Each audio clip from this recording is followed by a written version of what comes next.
রাধে রাধে বন্ধুরা, কেমন আছো সবাই? তোমরা আশা করছি সবাই সুস্থ আছো, ভালো আছো। তো আমিও ভালো আছি।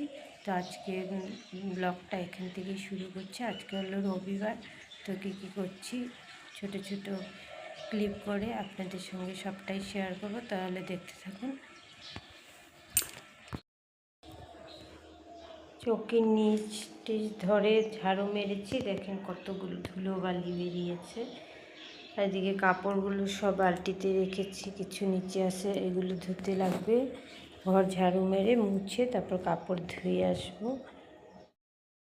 পুরো ঘর ঝাড়ু মেরে পরিষ্কার করে নিয়েছি। বিছানার চাদরটা উঠিয়েছি, ধুয়ে দেবো। এদিকেও বিছানা উঠানো হয়ে গেছে। এই বেডশিটটা কালকে ধুয়ে দিয়েছিলাম। সব গুছিয়ে গেছে, পরিষ্কার করে নিয়েছি। এখন আমি কাপড়গুলো নিয়ে যাব, কাপড়গুলো ধুয়ে আসব।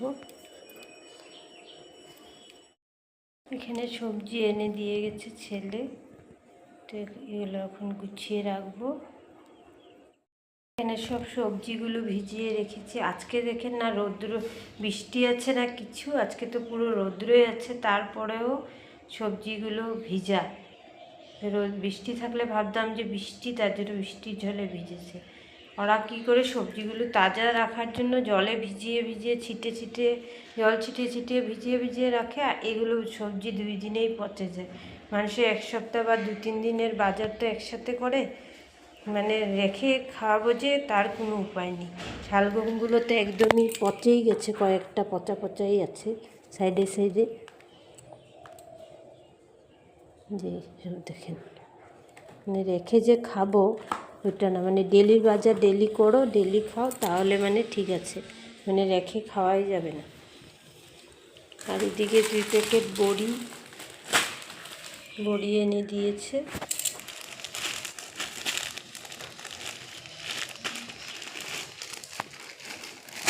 এখানে এগুলো কলা, কাঁচকলা না, কিন্তু এগুলো জাহাজি কলা। আমি এখানেই রেখে দিলাম।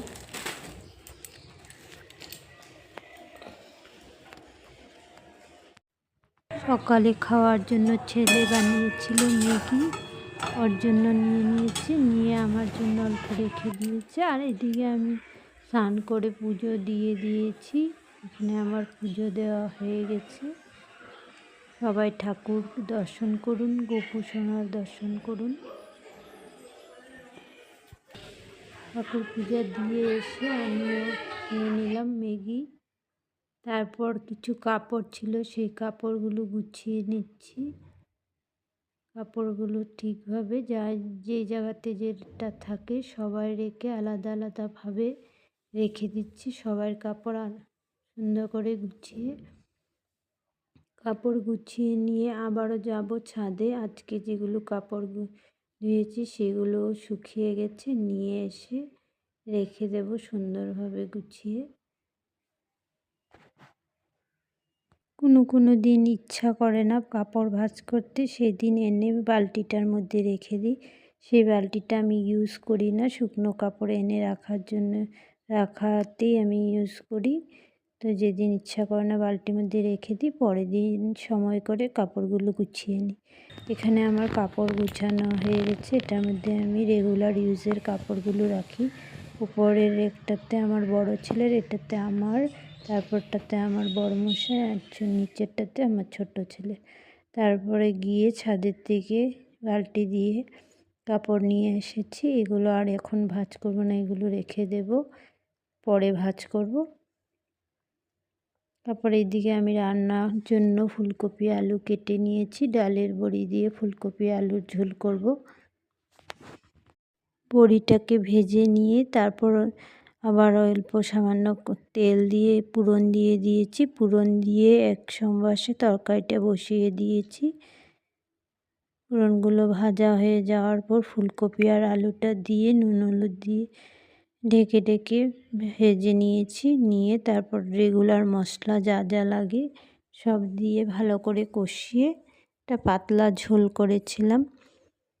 ধনেপাতাও দিয়েছি শেষে নামাবার সময়। ফুলকপির পাতলা ঝোল আমার কাছে ভালোই লাগে। গরম মশলা দিলে ধনেপাতা দিয়ে খুবই ভালো লাগে।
রান্না বান্না করে ঘুমিয়ে গেছিলাম, একটু শুয়েছিলাম, ভাবছি একটু রেস্ট নিয়ে নিই তারপর খাবো।